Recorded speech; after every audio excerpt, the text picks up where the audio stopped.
rooms long enough, you will understand what I'm saying, because as dark and as small and horrible that my life got, and I was led to these rooms, I was brought literally from the gates of death and insanity into a life beyond my wildest dreams, from a loving higher power that I found through this program and through these steps.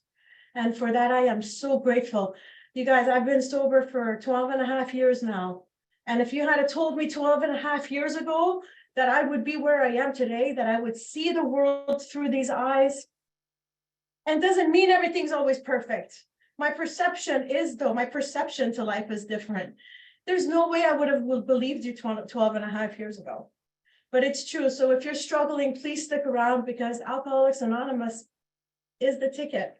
And God, this beautiful God that I found in these rooms, guides me through my life.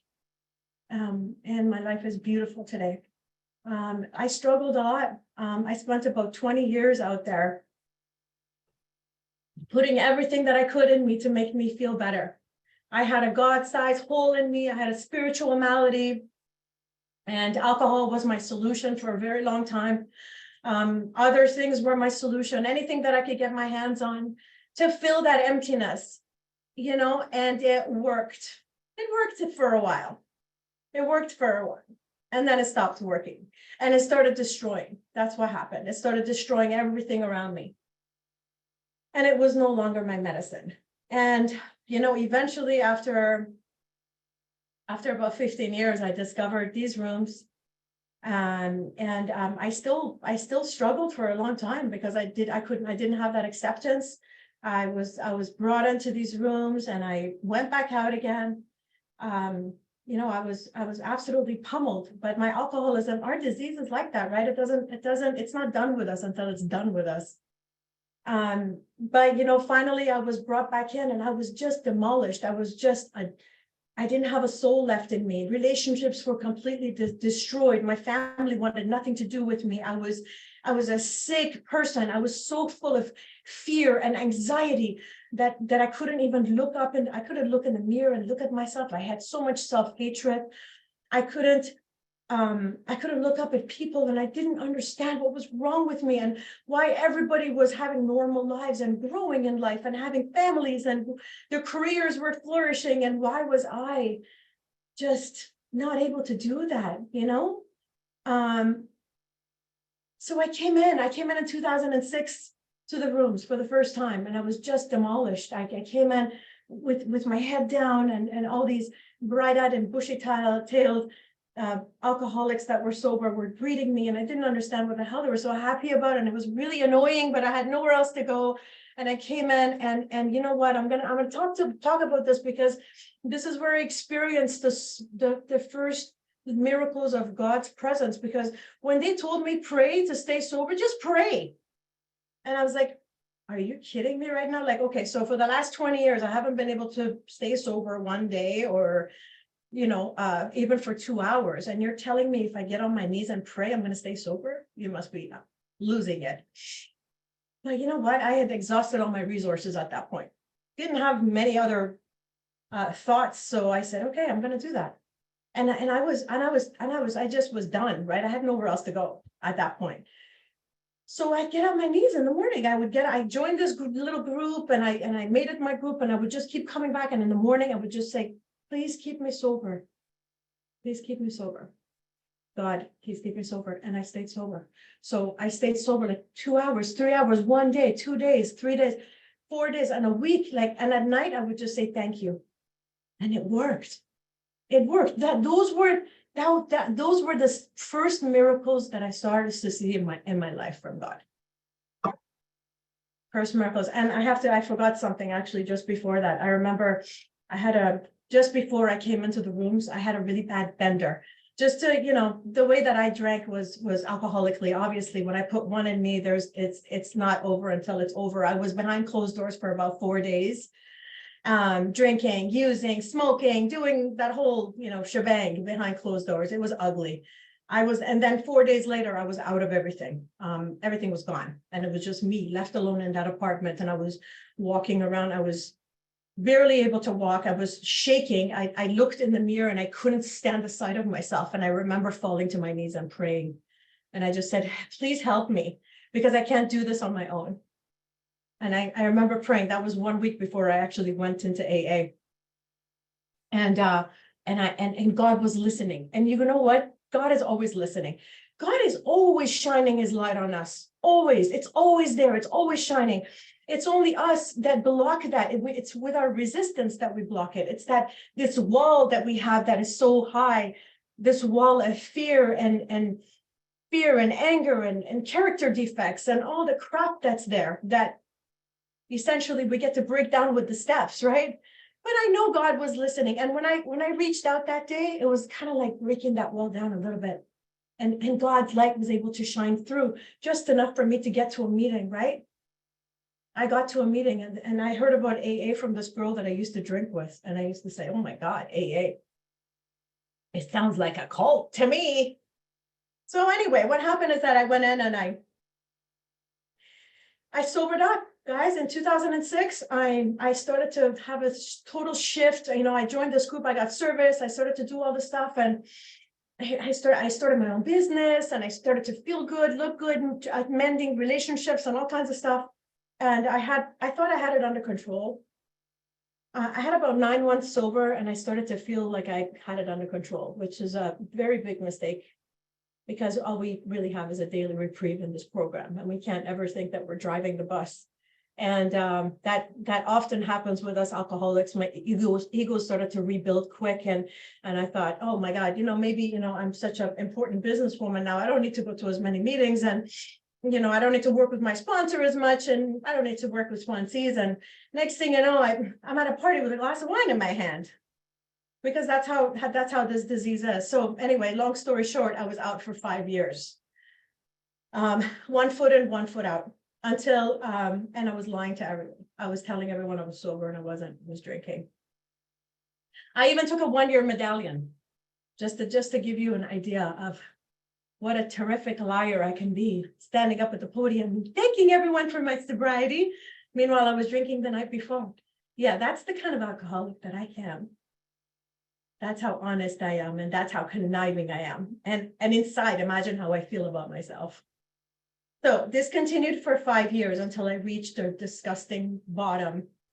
And I remember, I'll never forget that day. I was on my knees, and I was on the phone with a woman who was my today's sponsor. She is my soldier sister in this program, my angel. And she was on the phone with me for about 3 hours, and I was crying. And I said, I know I'm one of those people that's never going to get this program. And she said, no, you are. You're going to let's pray together. And I said, oh my God. I was literally crying on the phone for 3 hours, and she made me get up, and we prayed, and I went to a meeting, and I was just wearing these dark glasses, and I just wanted to die. I just wanted to die. And but guys, you know what? That was I had that gift of desperation at that point, that beautiful gift of desperation. That is it's a good place to be for us alcoholics. So I walked into that room, I picked up my desire chip, and since then I have not felt the need to drink or use. And that was 12 and a half years ago. And but for the grace of God. But for the grace of God, and only because I dove in to the work with my tentacles deep in the program. I joined the group. I was hitting meetings twice a day, and I started to do the work, started to do the steps, and I started to wake up to myself as a result of the steps. I had a spiritual experience with a loving God as a result of the steps. Every step that I did, I broke that wall down, right? I'm writing down my fears, my resentments, all the crap that I've had my whole life. I get to, what a beautiful program that we have the ability to do that, right? And to see all the stuff that we have, and to actually discuss them with a sponsor, to ask God to remove the character defects, to be able to go out into life and make amends and like win a piece of my soul back. Every amend that I make, win a piece of my soul back, and be able to raise my head up with integrity and dignity evermore, right? And every day I'm continuing this work. I love myself a little bit more each day. And continuing to do the steps, which are, for me, the steps 10, 11, and 12 are the meat and potatoes of this program, nourishing my relationship with my higher power, continuing to clean house, step 10, because my character defects are always coming back. I'm an alcoholic. I'm not like a saint. Oh my God, do I ever have character defects? You can ask Teresa. I'm a hothead. I'm reactive. I live with my mother, and she is my biggest teacher. I love her to death, but she is my biggest teacher. She presses my buttons, but God put her here for a reason. It's for me to work on myself to be a better person. But I tell you that I have the opportunity to keep cleaning house, and step 11, wow, to nourish my relationship with this beautiful, loving power of God.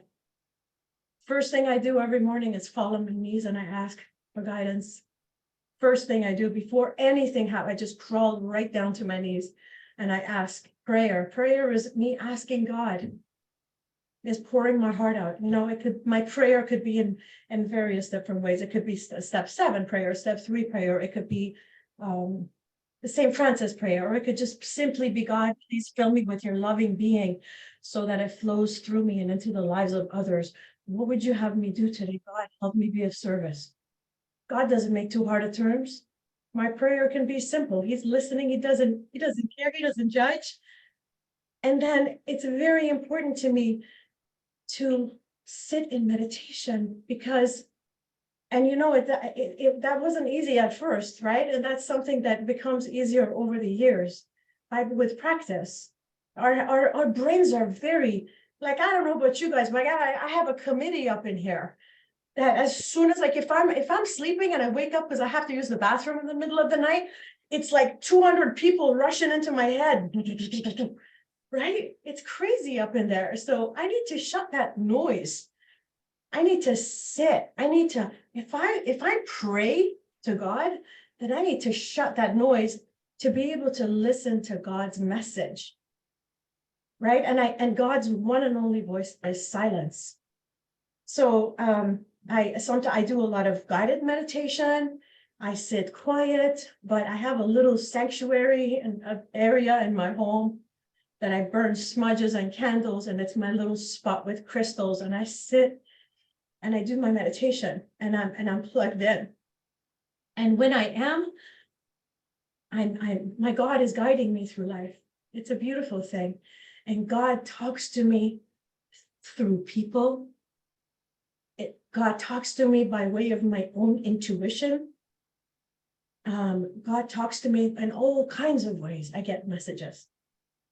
It's a beautiful thing. Guys, I have so many endless experiences that I've had that I'm going to share some with you guys that are just incredible God moments and in everything that I have in my life today as a result of my God in my life, my higher power.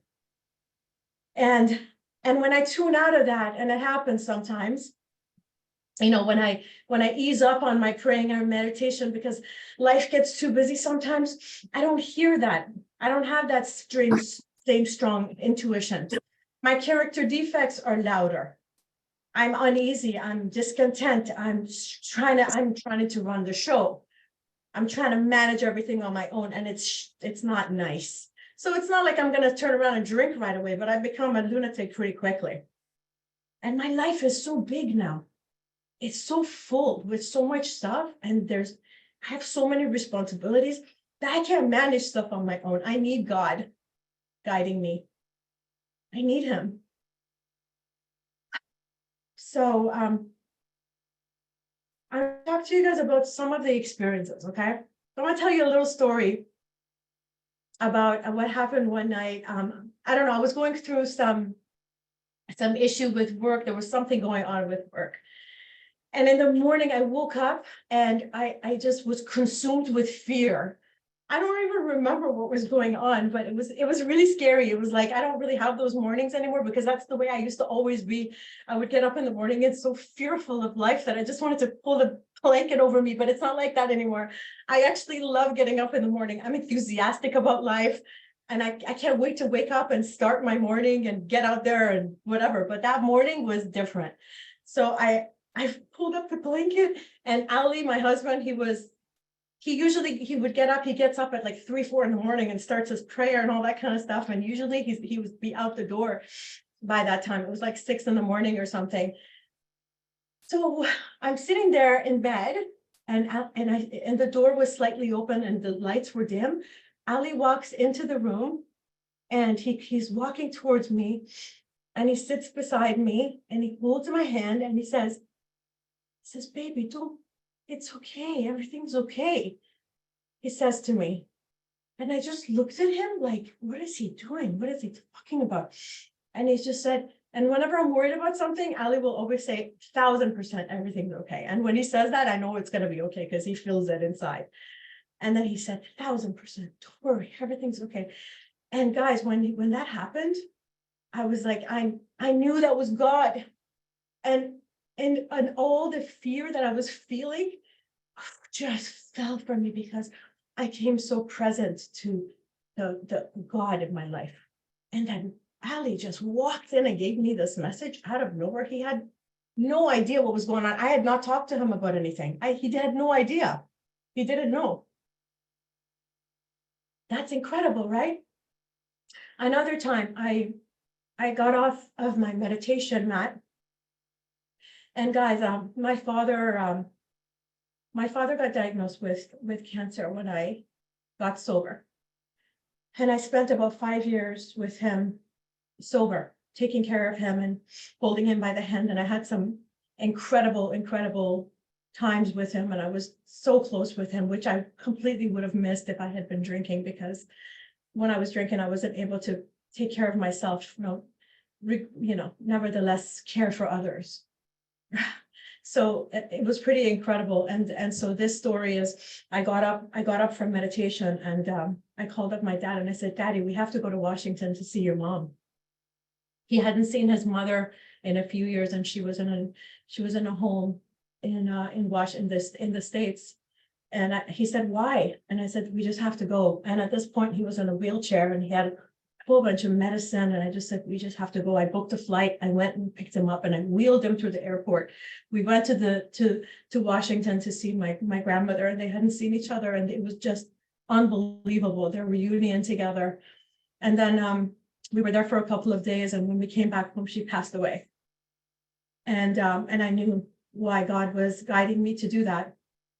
He had to say bye to his mother. And if he hadn't seen her before she passed, it would have been really, really heartbreaking for him. That was another God moment.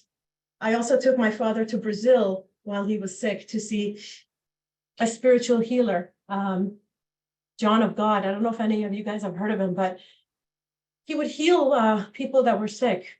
He would bring them back to health, and my father had cancer. So we took a journey to Brazil, me and my brother and my father, and I was 6 months pregnant, which is another story. I'll get to that after. And it was crazy, but what an incredible experience. We just were meditating all day, and you should have seen my father just transforming as a result of bringing God into his life. And it was just such an incredible experience. So I met Ali in this program, who's my soulmate and my best friend, the love of my life. And we met in this program, and we fell in love. We got married a year later, and it was a dream wedding. And we wanted to have a baby, and I was 40 at that time. And the doctors were saying, ma'am, you're not going to get pregnant. You have like 5% chance of getting pregnant. And Ali and I held hands in the doctor's office and said, but you don't know the God that we know. That's what we said. And I got pregnant. A year later, I got pregnant, and we have an 8-year-old boy who is beautiful and who lives in a sober home with us and prays with us, and we're happy and we laugh to the pit of our stomach. And we love life and we enjoy life. And guys, I'm pregnant again, actually, now. I'm 51 years old and I'm pregnant, 3 months. Yeah, so we've been trying for 3 months, right, Teresa? 3 years. We've been trying for 3 years. We wanted to have a second one, and everybody says to me, you're crazy. And Yeah, and everyone says you're crazy, but you know what? When God puts a desire in me for something, I keep taking action. And we went through a few IVFs that didn't work, and it was heartbreaking. And my head was talking to me, you're too old, you're not good enough, don't do this, why are you doing this? But there was something moving me to continue and not give up. And I kept going, and we got pregnant. So I'm 3 months pregnant right now with our second baby. And it's incredible, guys. And I'm going to tell you another little story just around that, because just a few days ago, I had a little scare and we were rushed to the hospital. And I found out that I had to be on bed rest. This just happened last week, and that there was threat of possible miscarriage. So I had to go on bed rest. And I was just devastated because I'm almost 3 months. And I know that there's a message in everything that happens. There's a message from God. Even if the experience is heartbreaking, there's a message in it. We just have to listen. And so I was basically, I am a type of person, I get up in the morning, I jump in my car, I go to my office in Toronto. I have a team that I run, and I'm growing my business. I'm hiring new staff. I'm doing all this. And then I come home and I'm taking care of I'm just go from morning to night. And it was like, you have to go to bed and you have to sit there. You can't do anything. And I'm like, whoa, okay. Okay, I'll do this. And I'll do anything right now. I'll do anything. And what I discovered is that God wanted me to slow down. And what had happened is that I started to a little bit take my foot off the gas, because when I was trying to get pregnant, I was immersed in so much meditation and prayer, and so in tune and connected with my God. And then I feel like then I got pregnant and I started to get busy with life, and I kind of veered away from it. So when I was forced to be on bed rest, guys, I was just I just threw myself to God, and I was just surrendered. And I was doing I've been doing 2-3 hours of meditation a day, and just praying and trying to be of service. And I got someone to bring a laptop for me on my bed, and I got my laptop there, I got my team going, but I'm just back in tune with my source, with my God. And I tell you that I'm not the type of person to for me to be sitting in my bedroom for 4 days and being okay with that. Like, I actually was sitting there with Ali on Saturday morning, and I was reading a book, I'm just sitting there. The sun was shining on me. I just meditated for an hour, and I was crying because I was like, I am in such a peaceful, incredible place right now. I don't even I understand why this happened, this whole situation. God wanted me to slow down, and God wanted me to reconnect with him. It's funny, you know what my sponsor says? My sponsor says God is jealous sometimes. He kind of wants you to go back to him, and because I do a lot of chanting and I do all kinds of stuff, he wants you to go back and reconnect and do all that. And I tell you that in the past few days, I've had an incredible spiritual shift and experience that despite of the fear of what's going to happen, am I going to have a miscarriage? That's been in the back of my head, right? Because I had a hematoma in my uterus, and it's dangerous. So despite that fact, I held on to my God and my faith, and I came to a place that I was just pure peaceful and just at ease with God. It was a pretty incredible experience, and I intend on staying here in this place. So the good news is we went back to the doctor today, and everything's looking really good. We saw the baby, and everything's back on track, but I still have to take it easy a little bit. So I wanted to share that incredible experience with you guys, because wow, it's all God, right? Guys, my life is beautiful today. I'm like I said, I wake up in the morning and I'm blessed. I get to be of service today. I get to be a good wife. I get to be a good mom. I get to take care of my mother, who's 83 years old, and she stays with me now. I lost my dad, but I was blessed to get my mom, and she's been living with us for for about 9 years now. And it's such a blessing because when I was a little girl, my parents got separated. We all escaped from Iran and I didn't see my mother for like 13 years. And God gave her back to me now. And I get the opportunity to be of service to her and to take care of my family, right? I get to give back. I get to give back in the world to my team at work, to feed mouths with my business. We built a school in Senegal. My company funded a school in Senegal for children who don't have, who are going to school in huts. So this program for me is like, is about when I get on my knees and I pray and I get off my knees, I'm going to walk this program through my life. I'm going to carry this program, this God's message through every aspect of my life, into my relationships, into my business, into everywhere that I go. I need to carry that message and I need to give back as much as I can. It's incredible. You know, step 11 also talks about a lot of getting into other readings. And I'm a true believer, like, you know, I started to get into a lot of readings of, you know, Wayne Dyer and Esther and Jerry Hicks, Abraham, the teachings of Abraham. I love that stuff, the art of allowing. And I'm right there with that co-creating with God and vision boards and manifesting, and because we're all co-creators, we dream, and we dream, God moves us and we co-create. And I'm truly on top of that and love that stuff. And anyway, it's such a pleasure and such a blessing to be sober, to be here with you guys. I shared some pretty intimate stuff tonight. And it's truly an honor to be here. And I'd like to end my talk with just a little piece of the St. Francis prayer. Lord, grant that I may seek to comfort and to be comforted, to understand and to be understood, and to love and to be loved.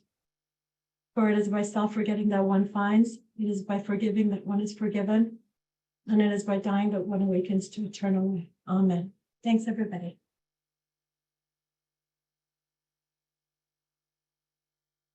Again. Keep forgetting the recording part. I want to, if you can share after someone does share, Afsi, if you want to. And I thought about what she said.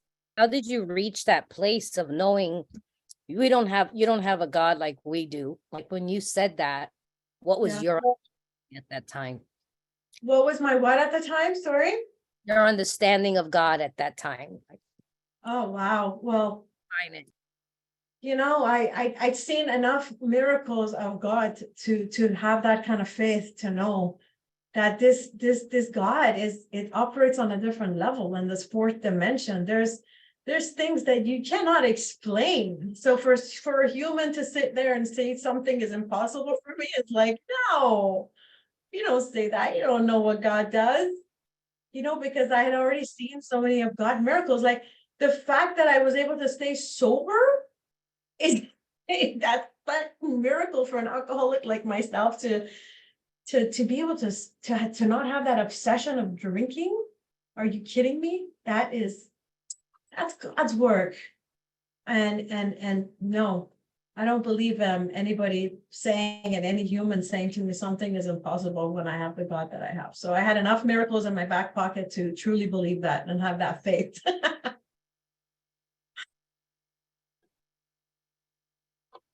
Thanks, Afsi. So, Nicole, would you like to come on up? Hi, good evening, Nicole, alcoholic. Hi, Afsi, thank you so much, my love. I am going to be holding you in prayer, Mama, because you're so brave. Oh, Lord. 51, wow, that would be scary. So yeah, congratulations on your bravery and answering the call. I wanted to ask you about the idea of being a co-creator. You had mentioned that. And yeah, I love that concept. And it is something that I came to at some point in my theological development. And I never really embraced it until I started thinking about step 11 and conscious contact and what am I doing here anyway? But I'm wondering if you could say a few more words about how you got to the idea of being a co-creator with God, especially coming through the program. Sure, absolutely. I could actually recommend a really cool book to you, Nicole, which is called Ask and It Is Given by Esther and Jerry Hicks. I'll put that in the chat later, but that'll really open you up to that, because we are all co-creators. We co-create with God. God puts desires in us and moves us to take actions through our lives and dream and have desires, beautiful desires. That's what this life is about. This life is supposed to be fun. We're human beings. We're filled up with desires, and God prompts us and moves us and shows us through intuition what steps to take in order to have those desires manifest. And basically co-creating is simply having dreams, potentially putting them on a vision board, and then putting it out there in the universe that this is the desire I have, and then moving through life and taking all the actions that I possibly can, and letting God move me, and just have faith and let it go and not worry about it. Know that it's going to happen. So everything that I've had in my life today, even my wedding with Ali, I had it on a vision board. there was a picture of me. I was single at the time, and my biggest desire at that time in my life was finding my soulmate and falling in love and getting married. And I swear I had this picture on my vision board of this couple. It wasn't me, obviously. And then later, when I met Ali and we got married and we had a beautiful wedding in Mexico, I looked back on that picture. There was a picture of Ali and I that was exactly identical to that picture that was on that vision board of a couple. And I put my head, I take a picture of my face and I would slap it on there, and I would just visualize that, and just visualize, and you make yourself believe that it's your consciousness, you believe that it could be true. And a lot of other things that have come to fruition. Even the school in Senegal was on my vision board first. My wedding ring was on my vision board. Both of my babies are on my vision board. Right now, I'm looking at my vision board. Right now, it's in my office. I got baby pictures everywhere, guys. So I believe that we're co-creators. We co-create with God. God puts desires in us. We move through life and we take all the actions, and we don't stop, because I had my ass kicked, excuse me, but with this IVF, I had 4 IVFs. But do you think I gave up? No, I didn't give up, because I knew God put that desire in me. So I kept going, because I also know that everything happens in God's time. Everything, there's a reason for everything. Everything's on God's time. So you got to let go of the outcome. But I truly believe in that. And I'm happy to send you that book so you can look into it a little further, because it's really fun to co-create.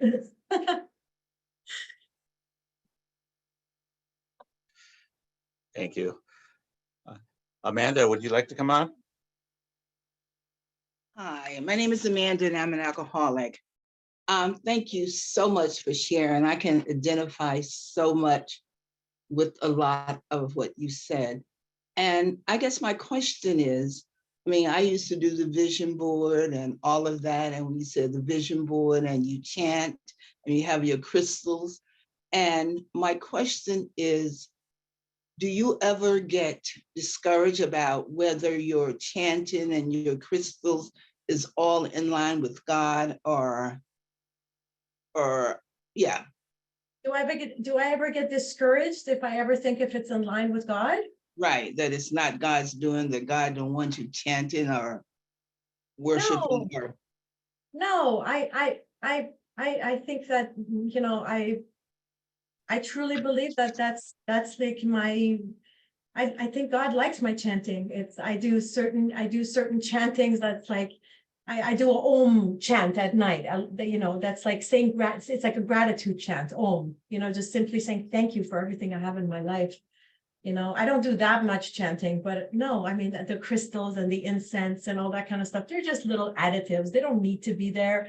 God doesn't make too hard of terms. I could just sit there with nothing. I could sit in the middle of my living room. I could sit in the bathtub and pray. God doesn't care about all that stuff. It's just, just little things I like to do to create my little space in my sanctuary, just like that. But, it's not something that's necessary. I hope that answers the question. Thank you. It did, because sometimes I do it and then sometimes I don't, but I really like it. And I don't know when I stopped creating this atmosphere for me. No, Why? I think it doesn't really matter. God doesn't make too hard of terms. Like prayer can be done even if you're driving. If you just reaching out to God, it could be anything and anywhere, right? It could be, God doesn't make too hard of terms. For sure. Yeah.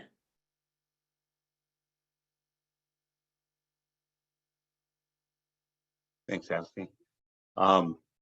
So we're looking for some hands. So if anybody else has any other questions or comments, go ahead and raise your hand while we're waiting. So Afsi, I have recently, I picked up a really old Tibetan sound bowl, and I'm trying to learn how to meditate. And I'm just wondering if you have any tips on meditating and if you have any experience with a sound bowl. Yeah, I tried that a few times. It wasn't something that I did a lot, but I don't know. For me, there's days that I can just sit and focus on my breathing. And you know what? Like when I first started meditation, it was definitely on guided meditation. There's lots of guided meditation that you can listen to. If you're having a very hard time sitting still and like just listening to your breath and sitting in silence, because that's really difficult for some people. And it was very hard for me. So I think that guided meditation, there's specifically a woman, her name is Kelly Howell.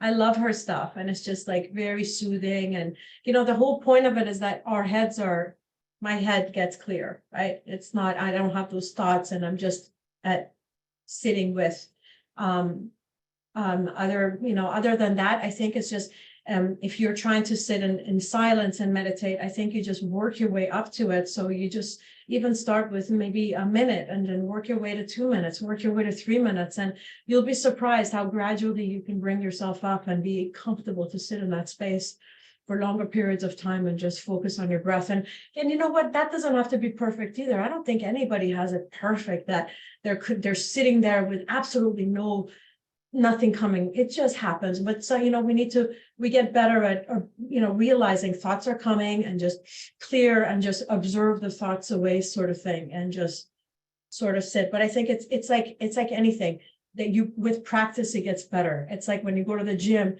you work out, right? You get stronger, you get better at doing something. And meditation is just like that. So with practice, you get better at it, you get more at ease, and you find yourself in this beautiful peace with God that it becomes almost addictive, that you just want to run to it. The past few days, it's been crazy for me, especially like just my situation at home is like, I'd be sitting on my bed working. And then when it's 5 o'clock, I'd just walk over to my office and I'd throw my candle and stuff and just tune in. And it was just, wow, it's like just getting plugged in, It's a beautiful place, but yeah, it's just give yourself some time and you'll gradually build yourself up. But try guided meditation too, because that helps. Thanks, Nathan. Yeah, thank you. Very inspirational.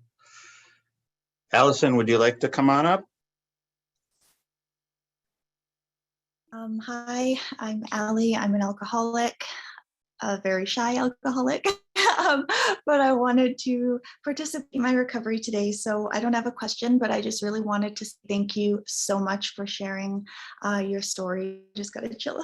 So much of that just resonated with me, and I'm so grateful to my sponsor for guiding me to this meeting. It's exactly where I needed to be. So thank you so much. Allison, keep coming back. Thank you. So we have a call-in user. Do you have a name, and would you like to turn your camera on? Hi, can you hear me? I can hear you. Yes. Who's talking? It's Rosina. My name is Rosina. I'm an alcoholic and an addict, gratefully recovering in this program. Thank you so much for your beautiful talk today.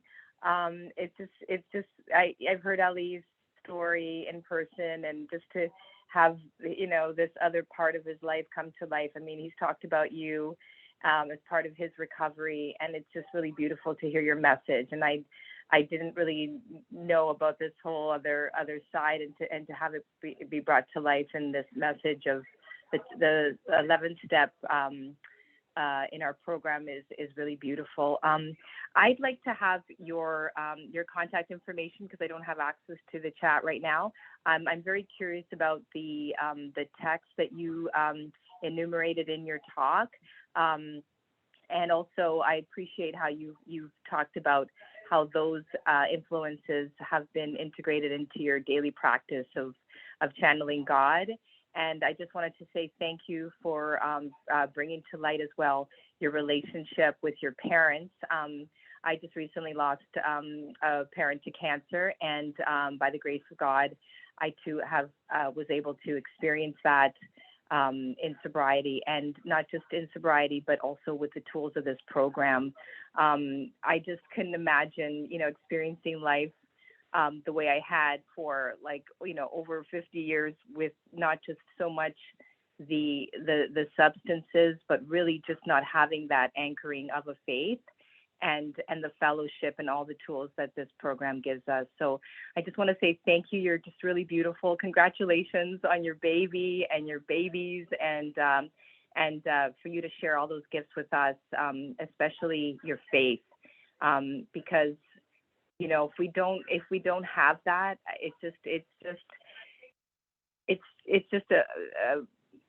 it's isolating, it's bewildering, it's all those things that led us to look to those things that would quell the fear. But when we tap into that indwelling spirit, that source, it really is just takes life to a different place. And thank you for sharing your joy with us, and just that knowing, that sense of no matter what we're dealing with, and I'm sure that roller coaster ride for you must have been really scary, but that you could tap into that source, and that was there with you, and that you could just sit tight, pray, wait, trust, and that's such an amazing place. And I'm just really touched by you tonight. So thank you so much. Thank you so much for sharing that. And I just actually put my phone number on my screen here for you to connect with me, and anybody else who wants to connect with me. Actually, my phone number is right. Do you mind saying it, because I don't have access to the screen? I see. Sure. I'd love to be able to text you and Yeah, then get your list if possible. So 647-998 647-998-7637. 647-998. 7637. Thank you so much for your message. You're welcome. I look forward to hearing from you. Awesome. Thank you. Thank you. All right, Calvin, you're up. Hello, everyone. My name is Calvin. I'm an alcoholic. Afsi. What a powerful message tonight. What a powerful message. A message of weight and death. That's what I heard tonight, and it was a pleasure to meet you guys in August when I came up there to meet you and Darian, and just to be with Ali and all the people from Toronto. And that was a great weekend. But I was thinking about tonight, and I was thinking about how when you talked about, being still and know that I am God, right? And that's where I'm at right now, is being still and knowing that I'm God. And that's what has happened when you said that God put you on bed rest and your spirit just took over. And I feel that, because sometimes I need something to slow me down and to put me back where I need to be. And it happens to me often through my sobriety. And you talked about it perfectly. And my God, and I like what Teresa said, behind every good man, there's a strong woman. Absolutely. Without doubt. Thank God for you, And so I'm just so grateful that I'm a part of you guys' lives, and I get to interact with you guys and it's great, and I don't really have a question, but I just wanted to let you know how I felt about that. And it's just good. Thank you so much. Calvin, you're the best. We love you so much. Thank you so much, Calvin. Next time we get up there, we're gonna have dinner with you. Absolutely. In the Toronto County, the traffic is crazy in Toronto. Can't wait to see you again. Okay, we have Chip up next. Hi, I'm Chip. I'm an alcoholic. My sober date is November 25th, 1980. And I've heard some really good shares on this program, but you know, you have to be the best. And I really think that you and Ali are really a blessed couple and sent from God to the rest of the world for us to look at. And I really appreciate everything you said today. I do have a question about my meditation, and it's come to me very slowly because I was a very slow learner. I didn't drink, but I didn't get well for a long time. And now I feel like I'm ready. I don't know whether I'm just preparing for final exams when I die or what it is, but I feel closer to my God now than I ever have before in my life. And I was a church organist for 40 years, I guess, 50 years, until just a few years ago when I wasn't able physically to do it. But one of the things I heard, not from you, but from some previous speakers on this outlet here, that what they did with their meditation to learn how to meditate was a two-way prayer. So that they prayed in their minds to God, silently to God, for guidance on a certain matter or whatever. And then they waited. Well, I just am too impatient to wait most of the time. And I wondered what that would happen. I mean, you had to wait a long time for your second pregnancy to come, and you stuck with it. And I don't know that I have the sense to wait long enough for things to happen. I was drinking and I abandoned my family and my ex-wife and two daughters, and now I have two great-granddaughters. So it's, you know, they've been going along with their life and I've been going along with mine. And I still feel guilty about that, about the separation and the way it happened. But I just don't know. I mean, I've prayed for reconciliation with my family, and I don't really get what I want from that. And I just wonder how patient I have to be. Do I have to just wait until God takes care of it, or what? I don't know. I just don't know what to do. So if you have any ideas about that, I'd appreciate it. So I think that you mentioned, you have a good point. What you were saying is that you feel like God is calling you towards meditation, like you're feeling like you need to be meditating more. So I think the answer is right there, Chip, because I feel like God is potentially calling you because he wants to communicate with you. Because that's the only way you're going to hear God's voice, is when you sit quiet, right? Because you want things to happen in your life, but God is maybe trying to guide you towards certain things. But if you're not giving the opportunity for meditation, how is God supposed to communicate? So I think it's because God's one and only voice is silence. And so you need to really practice in meditation and give yourself that opportunity to sit quiet and practice. If you practice what I said, like guided meditation or other things, and start with smaller amounts of time and work your way up. And you're going to see that God is going to give you messages. You're going to get messages. You're going to get messages through people, through things, through situations are going to happen in your life, or you're going to hear God's guidance, So I really feel like that God is calling you because he wants to talk to you. He wants to communicate with you. And as far as being patient, and we're alcoholics, we want things to happen instantaneously. That's how it's always been. That's why, like before, when I have a drink and I feel great right away, and it doesn't work like that in sobriety. It's a whole different ball game. We need to learn patience. We need to learn that God has a plan, but it's not, God doesn't have a timeline. God doesn't have a watch. And we do as humans, because, I need to get this, but I need to get it now. Because if I don't get it, then my ego's not happy. But God doesn't care about that stuff. Like, we have a desire and we put it out there. And if it's God's will for us, it will manifest, but it will manifest in God's time. So that's what kept me going and through my IVF cycle of 3.5 years of getting my butt kicked and every time being devastated. And then I would pick myself up and I would say, it's God's time. God had a plan. Maybe there's a reason that didn't happen. But I know that I have this desire in me, and I wouldn't have this desire in me if God put that there. God put that desire in me. I know he did, because he's making me move. And I know when God is pulling me to do something. And so, yeah, I mean, it's just, having faith and not giving up, because I've seen it happen so many times in my life that something doesn't, I'm praying for something and I want something, but it doesn't happen then. It doesn't mean that God doesn't care about me or God's not listening. It just means it's not the time. And I just cannot give up. I got to keep going, and I just got to keep listening. I just got to stay tuned in to source. I need to stay plugged into source all the time so that I can hear his voice and his guidance. Keep praying and just be patient. And the key here, you know what the key is? To be happy in the now. The key is to be content in the now, because the now is all we have. The present moment is truly all we have. If we're not happy with what we have now, we're never going to get more in our lives. That's the ticket. The ticket is we have to be happy, not because our lives are perfect, but because we choose to see all the good that's in our lives.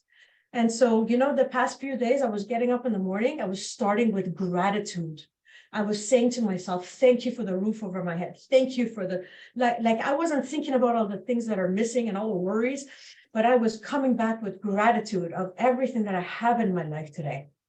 And that's how we shift things and get on the right plane with God. It's in gratitude that we reconnect with God and source. And try to not think of things that we're missing in our lives, but all the blessings that we have in our lives today. I hope that helped, Chip. Thank you very much. And I'm very grateful for you tonight. So thank you Thank again. you, Chip. I'll try what you suggested, and I appreciate it very much. Thank you. Bye. Bye-bye, Chip. Okay, we're still looking for hands. So if anybody has something they'd like to share or a question. After you talked about God moments, I had a moment year and a half ago. My wife had asked me for a divorce, and I was, pretty much devastated, and I was on my knees, and I asked for, I said, what do I do? I kind of, I didn't know what to do. And so I was just asking for what to do. And my phone lit up and it said 10:20. And I took that as a message. Something's going to happen. October 20th, I think something's going to happen. And so it gave me a little bit of hope. It was just, I was able to let it go. And that was one of my God moments. And it just happened that October 20th, my wife and I reconciled. So it's those little things, we might miss them, but they're out there. Yep, that's just my little story. Beautiful. So Dolly, come on up.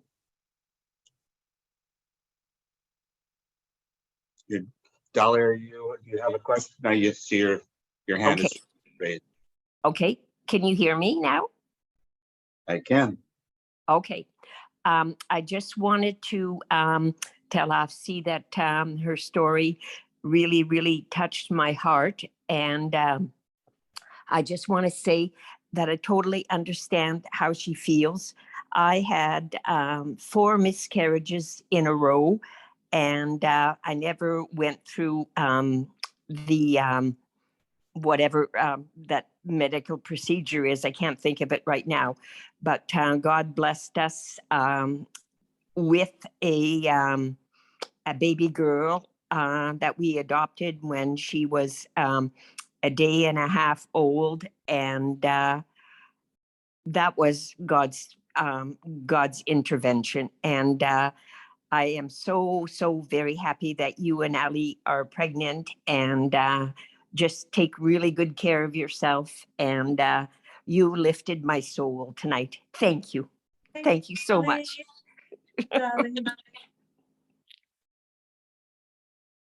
Thank you, Dolly.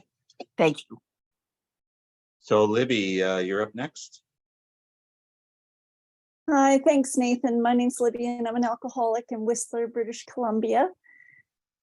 I'm really happy to hear you today, Afsi. I was looking at the poster this morning on the Facebook page, and it didn't have a name, and I'm like, oh, I wonder what he's gonna do. And it was it was God. It was all God. And I don't get a chance to get on this meeting often, but I do attend a lot of meetings and you guys are around in the same places. So I'm really grateful. I'm just going to say this. There's so many parts of your share today that triggered, this. I came back to Alcoholics Anonymous on December 5th, 2012. I was at the end of a pier on December 4th, 2012, wanting to dive in and swim out into the Gulf of Mexico and not turn back. But a light flickered on and showed me that the tide was out. And I was so drunk and I thought, I'm just going to get injured. I crawled back up to the house, and as I'm crawling back up to the house, I thought, I'm going home. I'm cutting this short. I'm going home and I'm going back to Alcoholics Anonymous. And the next day I walked into a meeting that I'd never been to before back in Vancouver. So I'm so grateful. I looked around the room and I thought, what did I miss? I had 14 years of sobriety and I took a drink, and I've shared at meetings before. I didn't have a wake up that morning and go, I'm going to get drunk today. I'm going to buy a bottle today. I'm walking back from the ladies' room. I'm the designated driver. And I picked up a drink. I bought a drink at the bar. And for 2 years, I spent drinking and trying to end things, end relationships, end life. And it was that moment on the pier where I went, I need Alcoholics Anonymous. And when I walked back into the meeting, I went, what did I miss? And I went, God. I had a beautiful relationship with my sponsor and thought I got God by osmosis because she was a God-loving woman, Lois McCann, and she's passed now, and I recognize that I never had my own relationship, which I have now. And I established that by listening to you, by listening to others, and what did they do? And I remember each and every day that I would go to any length for victory over alcohol. And the victory for me today and every day is this relationship and with this spiritual connection that I'm trying to build on and grow on, that I seek. My grand sponsor says, you're a seeker, we're seekers. And I'm so grateful on so many levels that I was able to jump on this meeting tonight and hear what you had to say. And congratulations. Thank you. Congratulations to you for many things, and congratulations to any newcomers or anyone who's coming back that happens to be on this meeting and fortunate enough to hear this. Thank you. Thanks, Libby. Michelle, you're up next.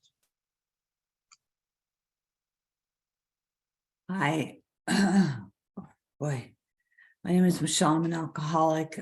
Thank you, Afsi. I just wanted to share something that happened today because, you're talking just about God's miracles and God being present and my December 1st, my husband and I were coming home from dinner and we talked about going back to Scotland and at dinner, and we talked about getting a dog.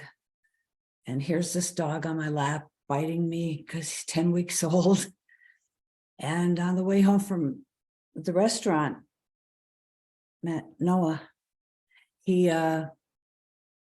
died. And he was driving and he said, I'm dying, and pulled off the road and put the car in park, and he died.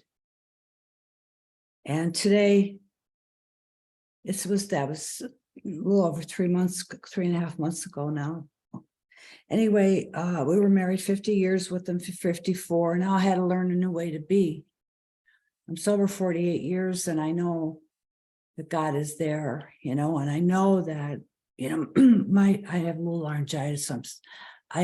My God is there, and the God said, and my God directed me, talked about vision boards. I don't have vision boards and that I actually put things on, but this puppy was one of the things that I knew I needed to have. But today I spoke at a meeting and I put a timer on because it was a 20-minute share. And I always, if I have my timer on, I always would dismiss it once I would get to the 20 minutes. And it got to the 20 minutes and I didn't pay attention. All of a sudden, my husband's ring, and I was just mentioning how supportive he was of AA. He went to every meeting in the beginning with us, where they were all open speaker meetings back then, and how supportive he was of Zoom. And then my timer finishes, and all of a sudden his ringtone from his phone started to play. And his ringtone was bagpipes playing Amazing Grace on his phone. And I was freaking out. I was like, I didn't even know I put that ringtone on his phone. And everybody said afterwards that, you know, John was sitting next to me during that meeting. But not only was John sitting next to me, God was sitting next to me. That was a God shot for me. It really was, you know, and I'm not the best meditator. But I do know one thing for sure, that God honors our prayers no matter how we say them, where we say them, when we say them. And I loved your, just so much of what you said. And I'm so thrilled about your baby. This is my baby, Noah. I'm too old to have those anymore. But thank you so much for sharing tonight. Thank you, Michelle, and I'm very sorry to hear about your loss. Thank you. Thanks, Michelle. Lorraine, come on up. Hi, my name is Lorraine and I'm an alcoholic. Hello, Afsi. Hi, Lorraine. Incredible pleasure to meet you. And I, like probably everybody here, just loves your husband so very much. And I'm new to this meeting, just a few months. And I know when I found this meeting, I felt like I had really hit the mother lode. And I'm here every single Tuesday because I look so forward to seeing Calvin and Michelle and Ali and Nathan. And I love coming to this meeting. And so I joined the Facebook page. And so of course I was looking at pictures of you and your son. And I was like, oh my God, his wife is so beautiful. So, you know, and he's so happy all the man. The man is just like exudes this just joy. And I see you now and I'm like, no wonder, look at these two. I mean, it's just like, wow, you know, so it's very beautiful. And I was, you know, listening to Michelle and your beautiful little dog that you have. And, you know, gosh, I don't know where you live, Michelle. I wish I lived closer to you because I'd like to be coming over for lunch and coffee and stuff and cooking and hanging out. But I was thinking when you were sharing, Michelle, which prompted me to share that my dad was not a religious man. I think he was spiritual in his own way. And my family was Catholic. And, you know, Dad never went to church, but my aunts and, you know, would always bring me because my mom wasn't around when since I was 1 year old. But anyway, so I said to my dad one day, Dad, how come we don't go to church? And he said, listen, I just want you to know, Laura, if there's a God, he can hear you when you pray at the end of your bed at night when we say your prayers. God, if there is God, and he said, and I don't know if there is, but if there is, if it's God, he'll be able to hear you anywhere, anytime. And, you know, I was just a little kid and I took that with me my whole life.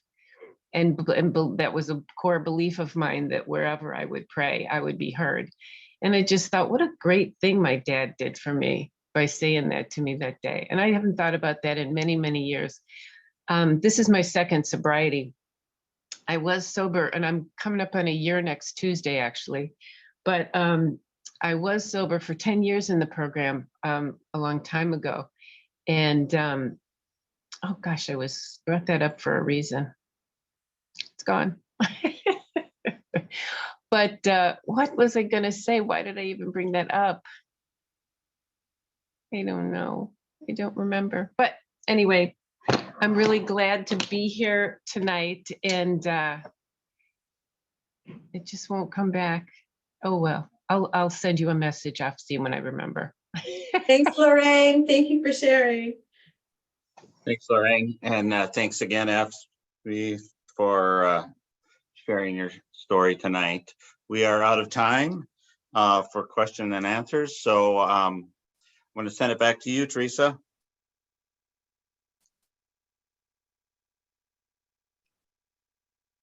Teresa or